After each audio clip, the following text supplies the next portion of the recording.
It is 4 o'clock Eastern on a Tuesday, which means it's time for the Monster Maverick show. And Krim is freaking me out.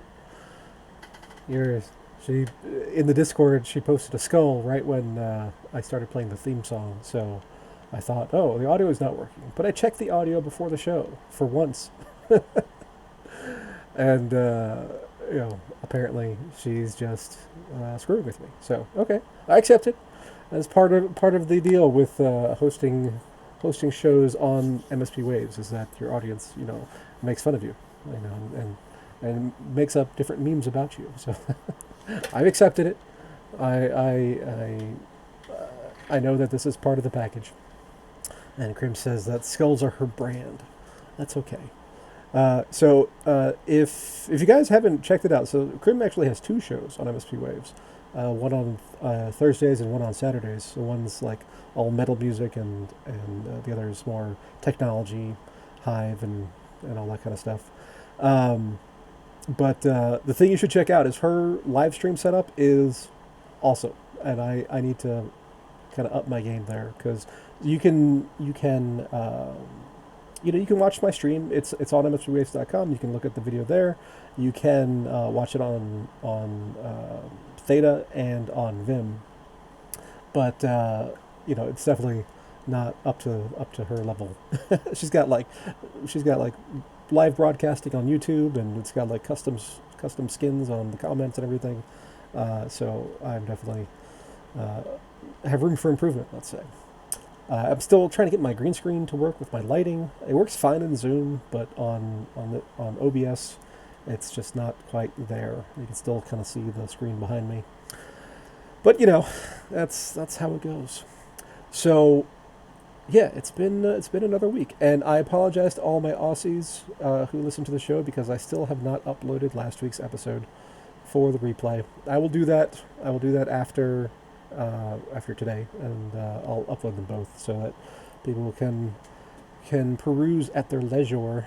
But you can always catch those replays on YouTube or on Google Podcasts or Spotify or Anchor. So yeah, did anybody check out the AMA this week? Because I was on Friday, but it was late. It was like 8 p.m. Eastern, so I did not have a chance to listen to it.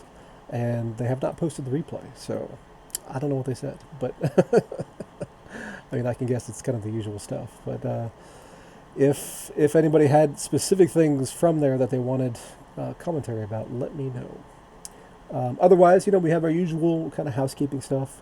Deck 101, Deck 404, those are our main services. For if you're looking to sell your rewards cards, you can sell any card, but typically rewards cards. Or if you want to get in on the account rental, either as a player or as an owner, just let us know because we do all that. Let's make sure I actually hit record, and I did. So that's good. So, yeah. So my other thing going right now is Yield Bond Day, which I talked about last week a bit, and it's looking. So today's the 15th of December, so we're halfway through, and it's looking like that's not going to fund. So. We've only sold 1,500 tokens worth, and then I've got a commitment for another 5,000 or so, but we're not going to get to 30,000, I don't think.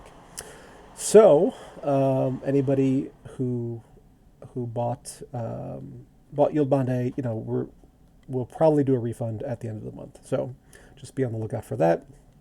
There's still time though. If some whales want to come in and make 15% on their money passively, then hey, we can do that. But if not, people just get refunded. And it's going to be refunded on I was actually talking to Gerber with this. So it'll be, if somebody's paid like 7.2 Hive, then they'll get back 7.2 Hive. But if then they sold that on the secondary market, then we'll just kind of prorate whatever that balance is at the end after refunding the people who just bought and held. So just be aware. I'm still really bullish on the whole concept though of tokenizing DeFi in that way. So this won't be the last kind of project of that, but yeah, it's an exciting time for decentralized stuff. I've commented on some legal finance posts and in the Discord there that DeFi is a killer app that people are still underestimating, and it's going to take out banks, it's going to take out centralized exchanges, it's going to take out everything, because there's just no reason for it. once you have once you have a working peer-to-peer solution that doesn't require any sort of expert level knowledge, then all those middlemen kind of go away. Mortgage companies, those are all going to be on the extinction list over time, but that'll take a good bit of time. But we have our own little DeFi that's coming in Splinterlands with the land sale and the resources markets. There was a bit of discussion about in the Discord about how that's going to work, and my impression was that everything's going to be based on dark energy crystals, and then you'll have multi-leg trades between different resources. So if you have like one person has wood and they want stone, it'll be one transaction for the user, but then it'll be sell wood for dark energy crystals, sell dark energy crystals for stone, and then that'll be the back end. And some people were saying that that was not the case, in that it would be each different market would be connected, or each different resource would be connected to each other market. But that multiplies the number of pools that you need. So I don't think that's going to be the case, but we'll see. So I did want to check out how the land sale was doing. No, I didn't want to click that actually. I want to go to shop land, because we have 3 days and 18 hours and 52 minutes until the next one. And right now, only 3,000 plots have been sold, which is obviously not a lot. So, I've been expecting along the way that the pre-sale number 3 was going to be the grind. So it was going to take longer to sell out, if in fact it does, because we've already sold 60,000 plots. But with that said, dark energy crystal price has been pretty attractive. So let's see if we can. What is that command for Gerbot? Is it deck USD? So you can see that we are hanging out. Well, if this works, did Gerbot die? Gerbot, I need you. Let me go into DMs here. Gerbot. Because you can DM Gerbot and get stuff. Deck USD, both. No, nothing. Frustrating. All right, well, let's go to Leodex and see what Dark Energy Crystals is doing, because Hive is a new stablecoin, right? So, so for things priced in Hive will be proportional. But basically, we're hanging out at like 80 cents, or right now we're at 81.54 in Splintoshis. So, when you take into account the fact that, yes, pre-sale number 3 is more expensive in dollars, but they redeem those Dark Energy Crystals at their 1,000 Splintoshi level, the par value, then we might actually end up with a situation where pre-sale number 3 is cheaper than pre-sale number 2. And as a buyer of pre-sale number 2, that annoys me. Now, granted, I didn't actually pay market value for the 9 million Dark Energy Crystals I spent, because it's just earned over time, over a great deal of time. But still, it's the principle of the thing. But yeah, we've been bouncing around. We got down to 700 Splintoshis a few days ago, and then it's been bounced up to. This is about as high as it's been for the past little while. And I guess Gerbot has actually ceased to exist for the moment. But yeah, so it'll be interesting to see. So pre-sale number 1 sold out in 3 seconds or 28 seconds or whatever it was. Pre-sale number 2 sold out in 30 minutes. We have who knows how long before full retail release. I'm going to say, just wild stab, I'm going to say we go a month on pre-sale number 3. And one of the fun projects that I'm involved in is the prediction market on PAL that we're building. And we'll be able to make predictions like that and make markets so that you could set up a question like, will pre-sale number 3 sell out by January 31st or not? And you can make a little speculation there. So that'll be That'll be fun stuff. I'm very excited about the prediction market. You know, it's just going to be open up the world. Uh, Yasik is posting us Splinterlands raffle and totems 11 minutes ago. You guys are killing me. I can see Yaba just sitting there like, when am I going to post this? I think I'll do it when Neil's show starts. Right there. So let's see what this says here. Splinterlands raffle and totems. So as the third and final Splinterlands land pre-sale stage quickly approaches, we wanted to provide some additional information about totems, which are one of the main items to be given away as part of the Splinterlands land pre-sale raffle, which will be drawn in January. And that is true. I'm mostly keeping my raffle tickets for the potential tokens, or totems rather. And another thing about pre-sale number 3 is that if you spend 10,500,000 Dark Energy crystals on a region, then you get 10,000, I guess 10,050, or sorry, 1,050. Now I'm stuck. I have. Let me just look at my inventory. Make sure I'm not off by a factor of 10 here. All right, so raffle tickets. Okay, so I have 9,000 because I spent 9 million. So you'll get 10,500 raffle tickets if you buy a region in pre-sale number 3. So potentially more rewards that way. Let's see. Following information is provided about totems in the land expansion posts. There'll be.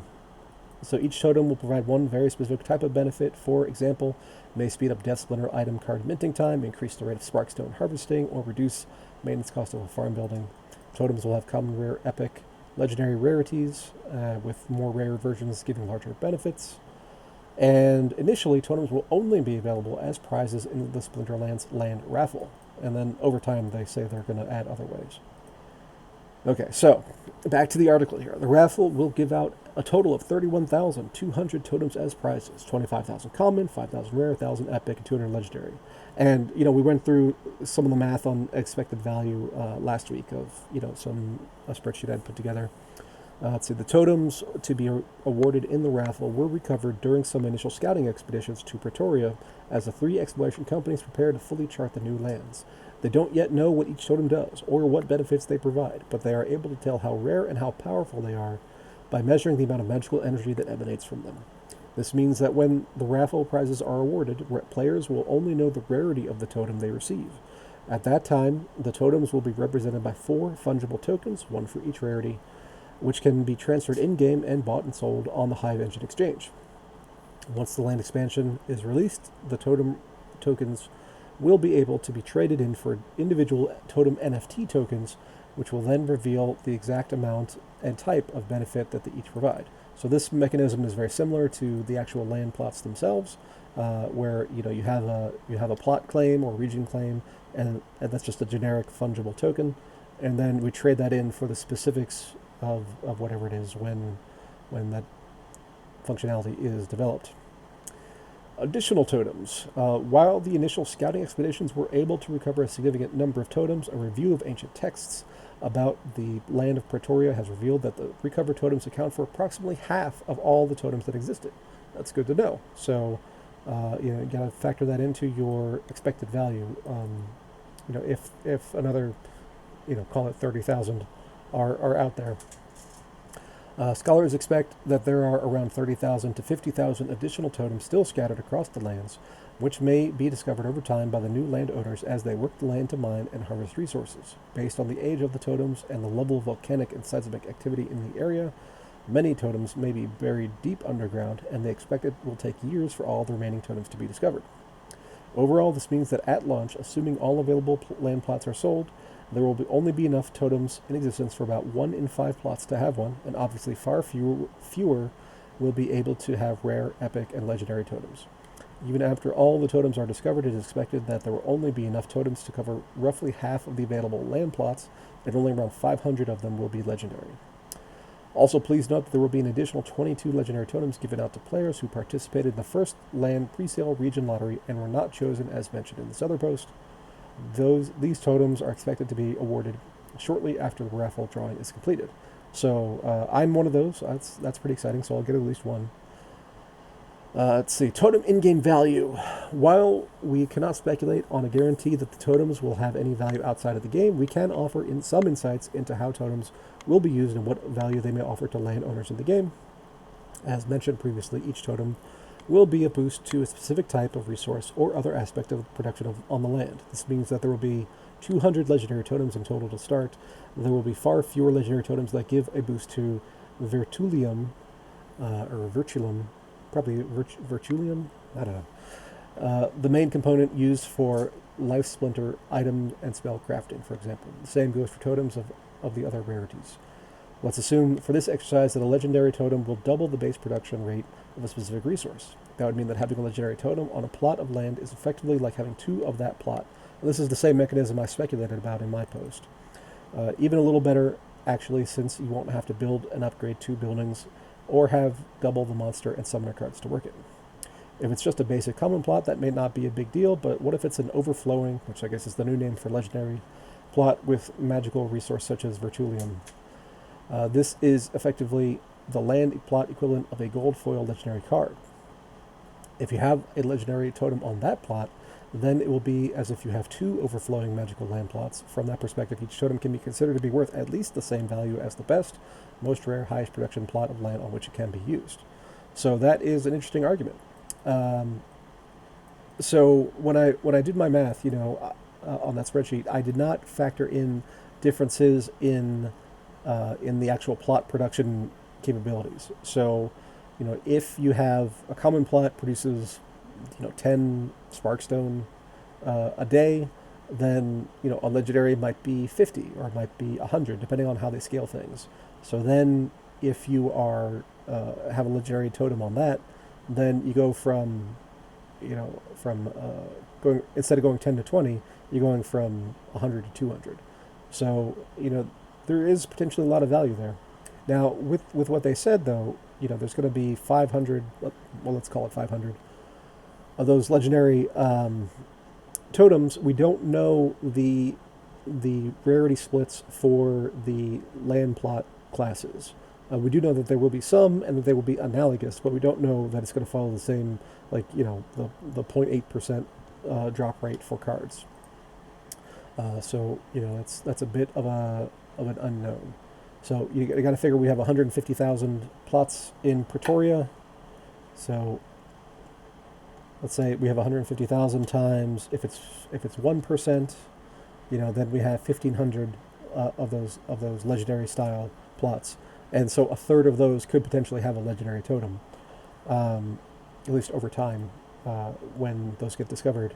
But if the drop rate is different, then it'll be different, and we just don't know. I think we can say that there will be probably at least as many legendary plots as legendary totems. So if there's 500 there, then my guess would be that at absolute worst, the drop rate for legendary plots would be 0.5%. And that would give us 750 legendary or overflowing plots. So a little bit of speculation there, but I think it's reasonable to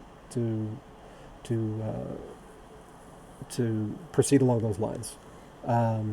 So, and then how to get raffle tickets? Only way to get totems before land expansion is released, and they start to be slowly discovered. Emphasis on slowly.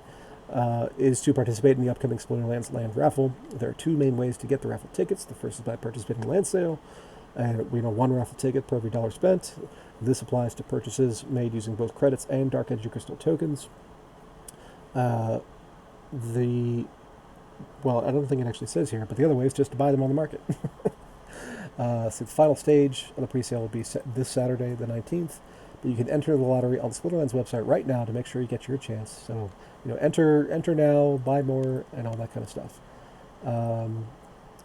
For those of you who feel that you missed out on large discounts from the first two land pre-sale stages, we want to remind you that it's often possible to get land in the third stage at a similar or even larger discount than was offered in the past by using Dark Edge Crystal tokens purchased on external exchanges, which is what I was referring to earlier about the price there. Let's see, Uniswap rewards. Yes, there are Uniswap rewards. There's currently a third snapshot going on. and last chance to enter and all that kind of stuff. Okay. So, interesting post. I don't think there's too much new information in there, actually, but let's check. Let's see what the raffle tokens are going for right now. 12 to 14 cents, apparently, per the Leo Dex. And I think that's a reasonable cost. So, I don't know how much influence I've had on that particular price because of the spreadsheet I came up with last week or the week before, where I said somewhere between 8 to 16 cents is probably somewhere in the region of fair value. But let's revisit that spreadsheet and see if gold foil legendary numbers kind of make sense. And as I wait for my spreadsheet to open, because it takes so long, because I have so much data in here, it's a little bit ridiculous. Spreadsheets are normally, you just click on the file icon and it just opens. But when you have like 30 tabs and thousands of data points, it takes a little while. All right. So here was what I had before. And that's estimating a legendary totem to be the same as a plot.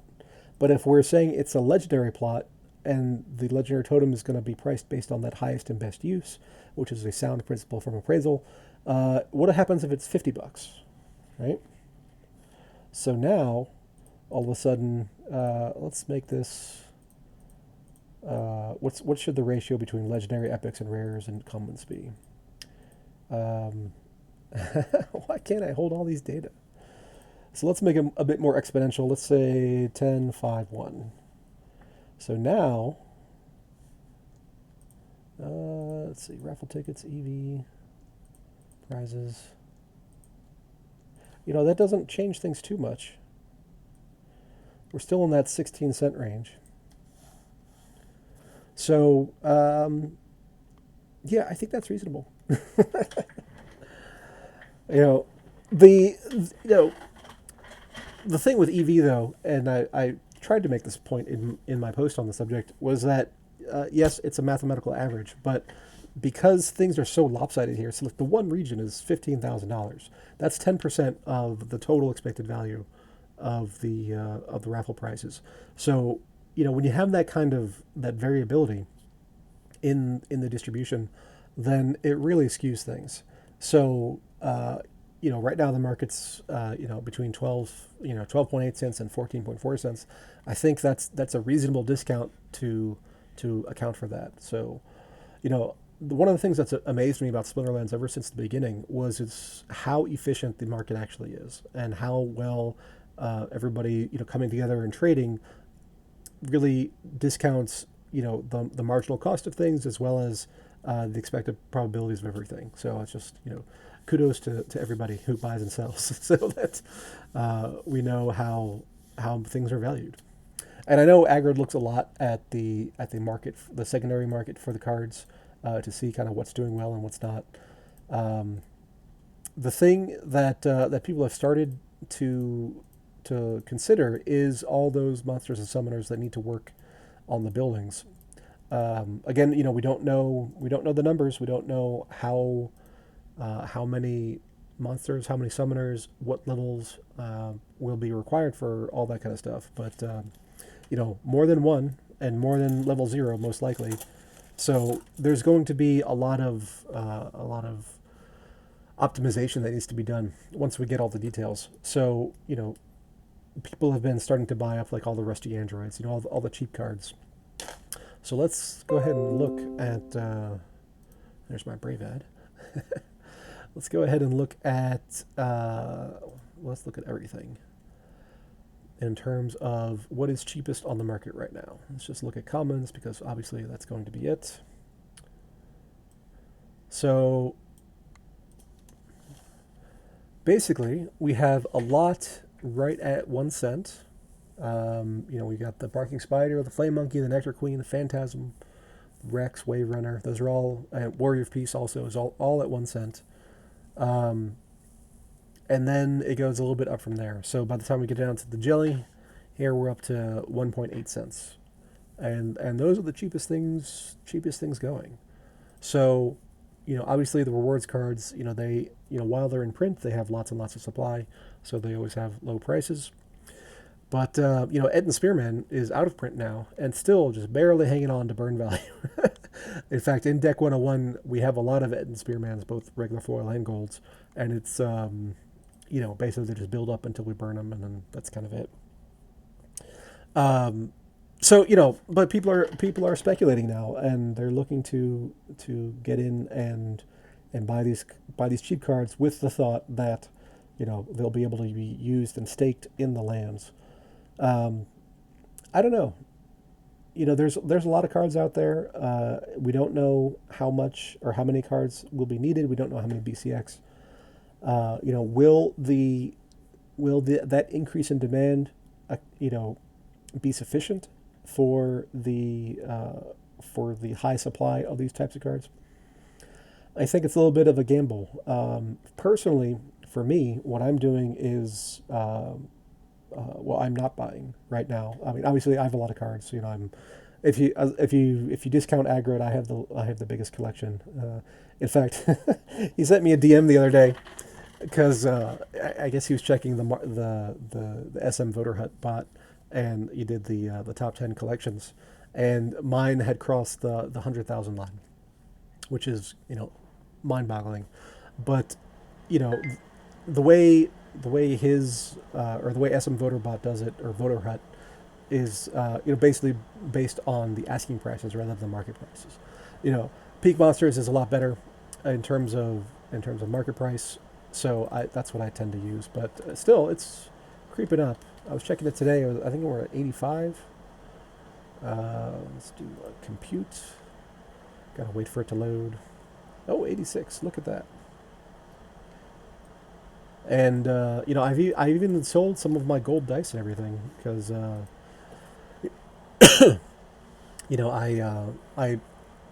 opened those with golds with this express purpose of selling the golds in order to subsidize the regular foils, because there's no way I'm going to buy enough dice to get a regular or to get a gold foil dice deck. So I'll just have to be content with the regulars, and that's okay. I've also sold a few of my beta golds that I just wasn't using, just because I'm not using them. I am. When I look at my crypto portfolio, I'm still way overweighted on Splinterlands. So it's like 55% of my crypto is in Splinterlands of various kinds, between regions and cards and deck 101 and all that kind of stuff. So it's just too much.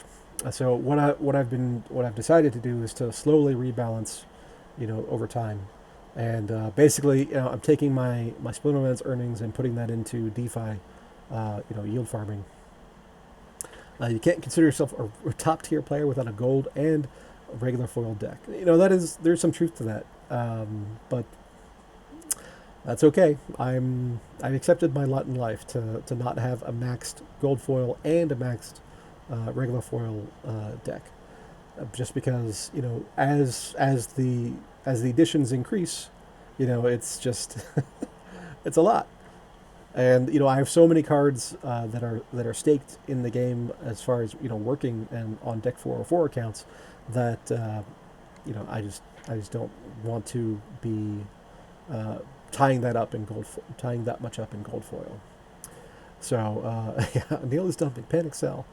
So no, I'm not dumping. I'm just distributing profits, basically. And over time, that will rebalance my portfolio. It'll take a lot of time, So I'd have to look, but I think I'm bringing in about 500,000 deck a season, something like that. We've got a season ending coming up here momentarily, and that's usually the big payday. Although we are after 4 p.m. The season just ended.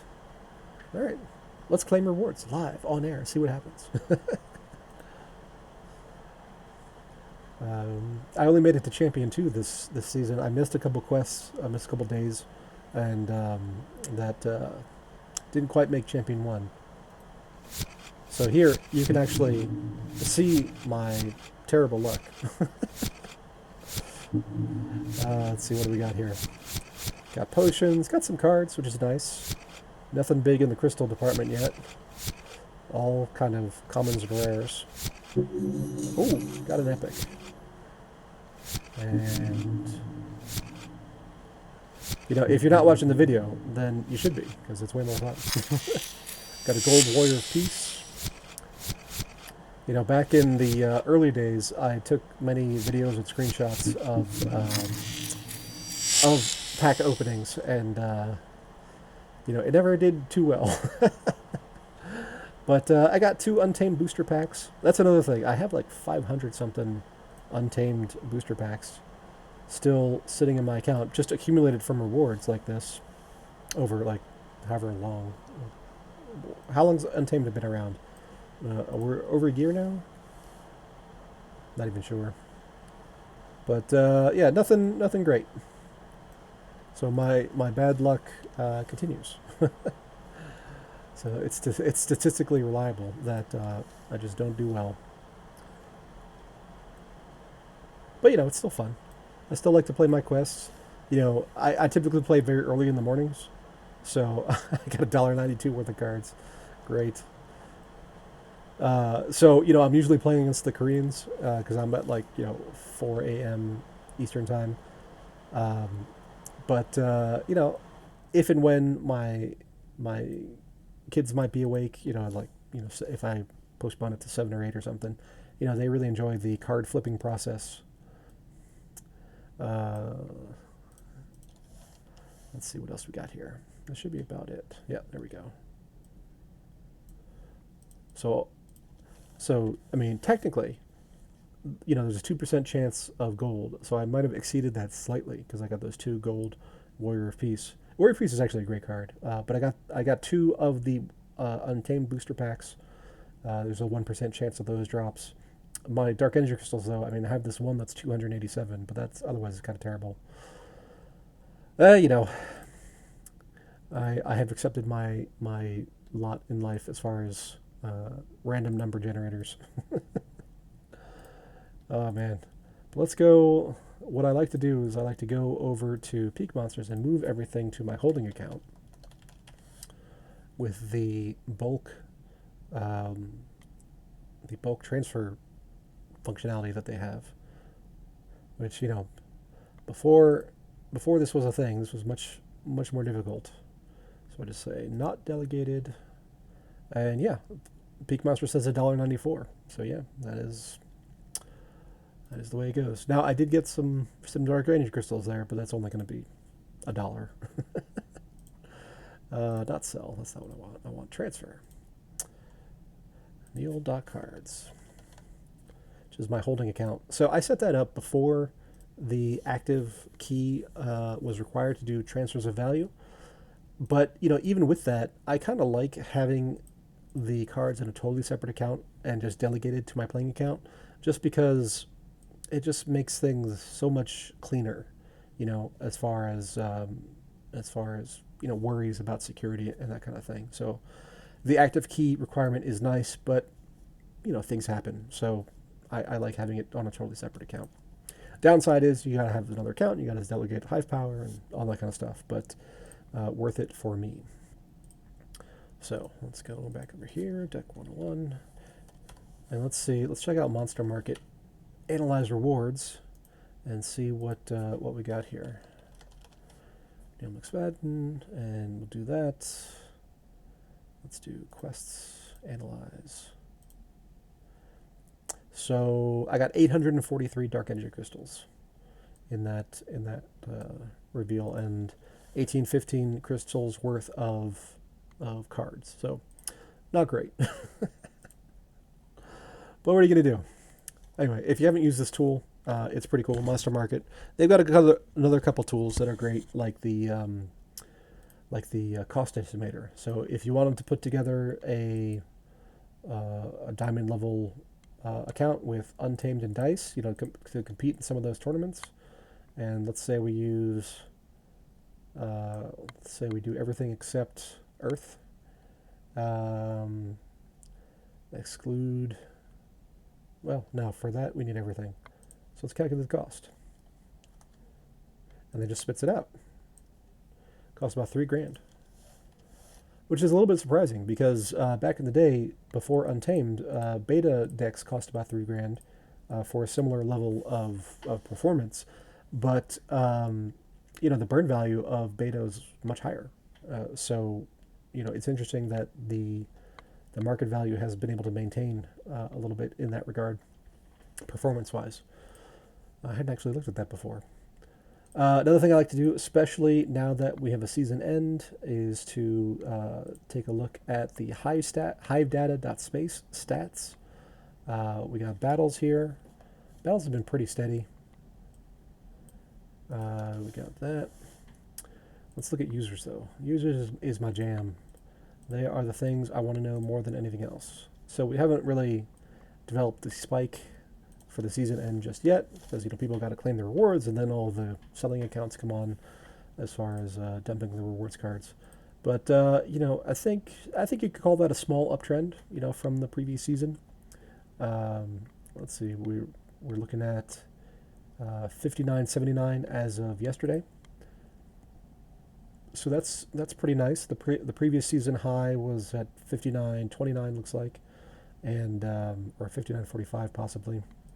So yeah, a little bit more activity, and what we are not seeing though is huge growth. So the Splinterlands had another post this week about maybe it wasn't Splinterlands, it was Arcane Network, and they were announcing the Splinterlands integrates with Arcane Network to onboard new users with blockchain wallets. So this is another wallet integration, much like the Wax and MetaMask and everything. So, more is better, definitely. It's interesting that this little, I don't know anything about Arcane, but, there's this little blurb in their announcement post. It says, another nifty feature of Arcane enables gamers to send NFTs via email to peers via the Ethereum chain. Recipients will be able to redeem those automatically and in any kind of wallet on Arcane. So that's actually a really interesting functionality. So you could use that to entice new players, or as promotional kind of deals, where nobody outside of Hive has a Hive account, obviously, and relatively few have even heard of the thing. So by being able to give out a promotional reward on Ethereum is actually really attractive. So I like that a lot. We could always, or not always, but we've been able to tokenize Splinterlands cards onto Ethereum for a while now, but there just hasn't been a whole lot of activity there. So this might be a way to do that, because I know I sound like a broken record, but user growth is the entire thing. If we just keep the same player base, then we'll cannibalize, and eventually the game will fail. But new blood, new people coming into the ecosystem are going to be the way the game grows.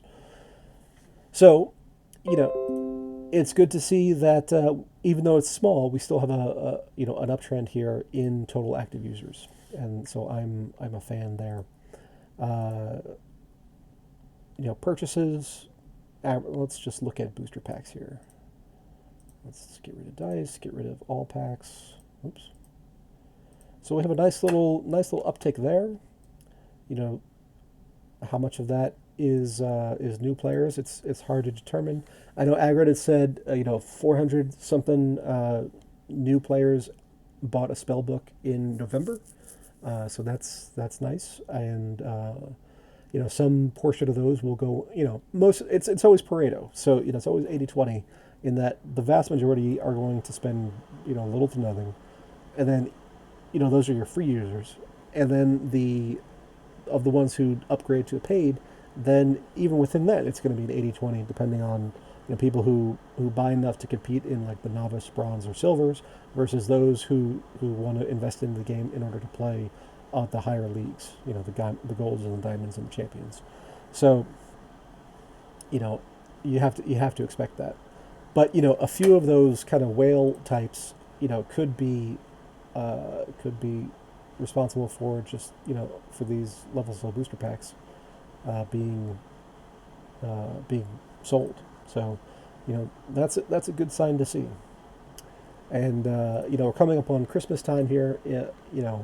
Obviously a big deal in the U.S., big deal in most places, and very um, can be good and bad for retail operations. For Splinterlands, it's a thing we do online. So theoretically, having people not going to work or what have you with the holidays does not necessarily impact it. In fact, might be a benefit in that they're at home and maybe it's trying to you know uh, get some peace of mind for an hour or two and want to go play a game rather than deal with whatever family drama they have going on, which is a pretty common thing. But we'll see. This is the first. I mean, so Splinterlands has been around for 2.5 years, but in previous times, they've been much more focused on internal development rather than user base growth. So I am hopeful to see some more active kind of outreach and promotions for this Christmas as opposed to in the past. I know a lot of people have suggested having promotional cards, like a Christmas edition card, just one card to add to the mix. But obviously, that's the I don't know if it's the hardest, but it's one of the more time consuming things to do. So I understand why the team doesn't want to do it, but still, it'd be cool. I would love to see like one off, small print promo edition cards, or maybe it's dice now or something, where the it's rare enough that people would have to kind of work to get it, and that not every top level player could have a max one of each. I think that would drive some a little bit of buying frenzy, amongst the people who want that complete set. So just Ron was making fun of me earlier, saying that I need to have complete golds and complete regular foils. Well, probably not going to happen. I mean, I have a couple of really nice gold foil cards. I've got my max gold foil Selenia Sky Alpha Edition. That's probably the most valuable card I have. Um, but it's just not enough. I mean, there just isn't enough around in order to make it really easily viable, even for a whale like me, in order to get every single gold foil. So I'm okay with just having a regular foil of everything. So I've got a regular foil Archmage Arius, and a regular foil Prince Julian, and a regular foil what's the chicken one? I don't know, whatever that mystery potion one was with the Fury's chicken upgrade, which I've actually used a time or two, amazingly enough. It's kind of a weird card, but in certain, like in a low mana game that's melee mayhem or super sneak or something, it's actually pretty useful. Um, but then you also have to be playing dragons rather than one of the splinters, because it goes from neutral to dragon and it goes from 0 mana to 1 mana, which is a little bit annoying. I wish it still stayed at 0, but it is what it is. I do love getting a dragon quest. Personally, it's my favorite quest, and so it's a great little card. Let me see. I think it's in my Neelix Vadden account. Let's see. We got dragons. The Mighty Dricken. That's what it is. So there we go. I'll trade you some potions. The whole potion thing has been interesting. So, ever since they got rid of the ability to use potions for rewards, the only use for it is to open packs, whether it's a booster pack for Untamed or dice for dice. And I have found that the desirability of potions has gone way down. On top of that, you now have this annoying little situation where you're getting single potions. So like right now, I have what do I have? I got like 80 something. Oh, as it turns out, right now I've got even numbers. So that's what I have in my account right now. But most of the time, it's 83 and 76 or something like that. So now I've got to do that mental math and say, well, each pack is 5 cards, so really I can only open 15 packs and not 16 because the those last couple cards on the 16th pack won't have potions applied to them. But as it happens right now, I got numbers that are divisible by 5, so I could open 20 packs of some kind and get alchemy and legendary potions on both. So, like I was saying, I've got 500. Now I have 570 untamed. I've still got 421 betas and 310 orbs sitting around. And then that one alpha, just gonna leave there forever, just in case. Maybe it's worth $100 someday. Who knows? The last time I looked at alpha packs, the market value was actually higher than the expected value. So, I'm definitely not going to make that trade, considering in all probability I get 4 commons and a rare. So that's not too exciting. In fact, what are alpha commons going for right now? So, for those of you guys who were around in the alpha days, I was screaming from the rooftops that alpha commons were severely underpriced, and which goes a little bit contrary to what I was saying earlier about the market efficiency. And I was buying these all day at 2 cents, 3 cents, and I ended up with a ton of them. And now they're asking prices are 15 cents, 16 cents, 20 cents. Divine Healer asking price is 43 cents. Apparently there's a deal on Divine Healers. Because the singles go for 43 cents, but then there's some combinations that are going for 17.5 cents. So if you're in the market for those, that might be something to check out. So, relatively few people listen to me. And so I ended up with a huge amount of alpha comments, and I'm perfectly okay with that. So if I go alpha, common. So apparently I have, 10 grand worth of alpha commons that I couldn't have spent more than 1,000 on all those cards. But, people can do what they're going to do. So, the name of the game is always, well, in Splinterlands, you want to have fun, but also you want to be buying your assets in a way that is, buy low, sell high. So when you recognize these kind of discrepancies in the market, that's your opportunity to profit. So I've done, I've probably 10x'd here on my alpha commons. Dark Energy Crystals, right now we're at that 81 level. You gotta think that historically what we've been seeing is that once it gets above 1,000 splintoshis and reaches that par value, then the burning kicks in a huge way. So you could make 25% if we see a run up into the land sale. I am a little bit skeptical about that. I don't think it's quite as sure a thing as we saw in pre-sale number 1 and 2. So, what are your odds on making that 25%? I don't know.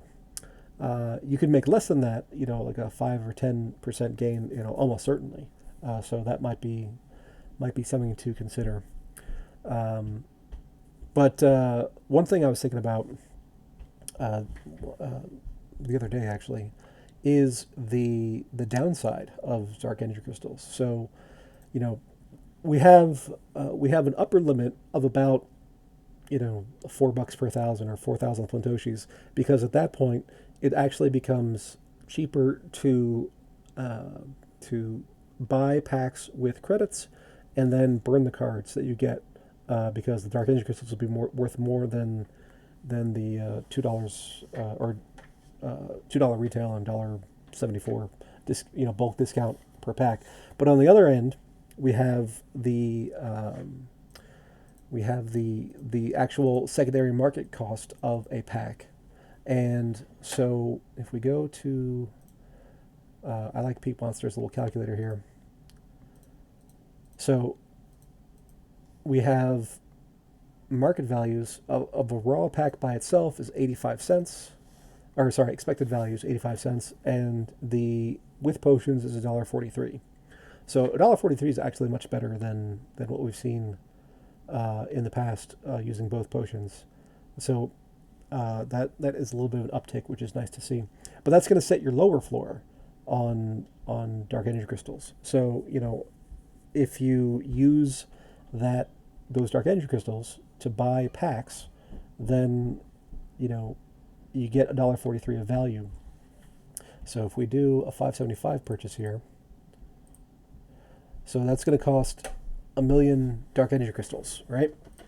So then we have a ratio of 575 times $1.43.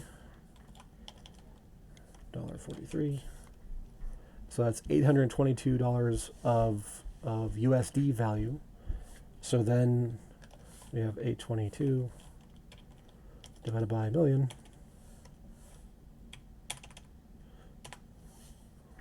And we're bumping along the floor there. So that is something to consider. Now you might say $1.43 is too high, in which case we'd use one of those more middle numbers, $1.14, let's say, and you come out with a lower number. But that's kind of your floor on dark energy crystals.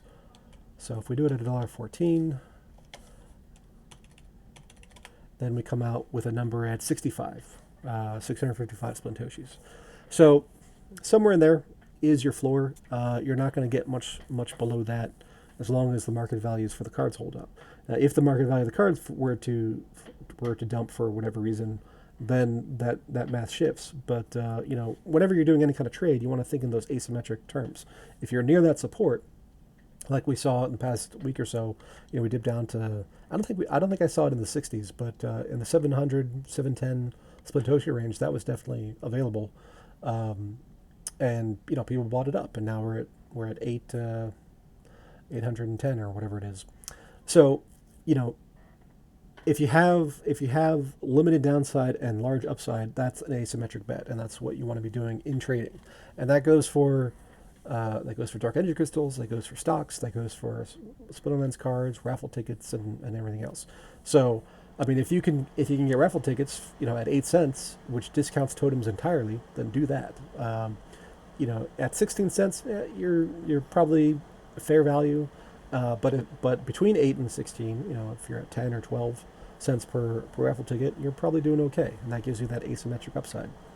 So these are all things you want to consider when you are making your purchasing decisions. Now, for the people who are buying up cheap cards now for lands, I mean, you could do it, certainly.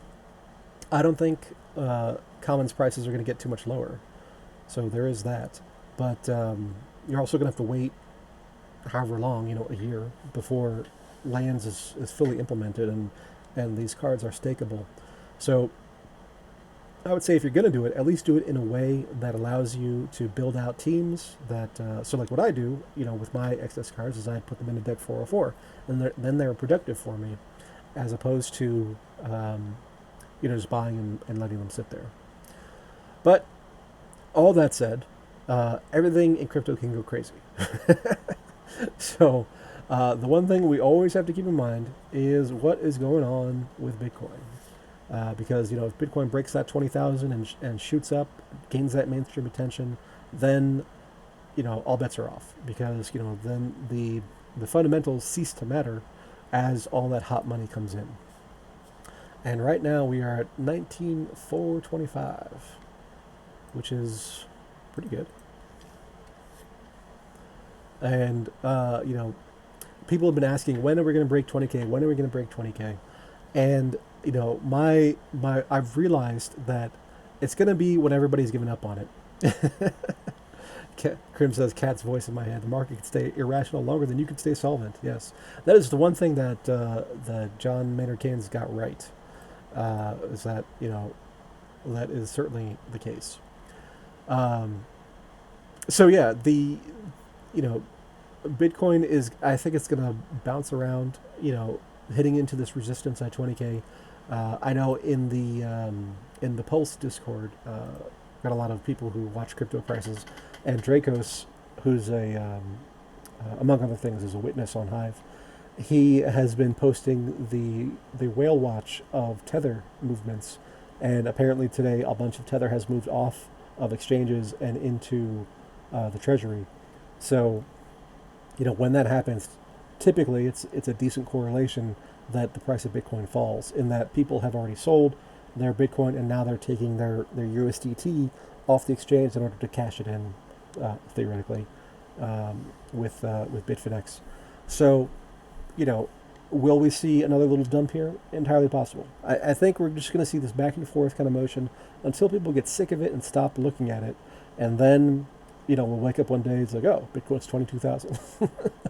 And it'll almost definitely happen in a low volume day, like either a weekend or a holiday. And it turns out we have some holidays coming up, so those thin markets are always more ripe for those kinds of breakouts, just because there's less selling resistance when fewer people are paying attention to the market. But overall, I'm happy with the market action that we've seen in Bitcoin. And what would have been bad, I think, would have been to have a repeat of what we saw back in end of 2017, where this is a weekly chart that you'll be able to see, and you can see we had it hit 20K in 1 week and retreated, and then hit it a second week, and then the dump started. So, but this has been going on for several weeks, and it's just kind of maintaining there up against that resistance. So that's a much more positive price action to me than what we saw in 2020. And the other thing to consider is that the huge expansion above the trend line that we saw in 2017 is not what we're seeing now. Yes, it is pulling away a bit, but it's not crazy disproportionate. So the cycle of market psychology, of those people who are holding from like $1 or $10, those people have pretty much washed out. And now these are people who bought at 3,000 or 8,000 or 10,000. So the strength of the hands shifts over time that way. And Inertia's posting the Dracos' target here on Plan B's stock to flow kind of models. And yeah, I don't think we go back to 8,000 or 3,000 or whatever he's calling for, but we might see a little dip again, back to 17 or so. But markets go up, markets go down. The key thing is, what are you doing over time? But that brings us to the end of the hour, and I appreciate everybody being here, and we will catch you next time.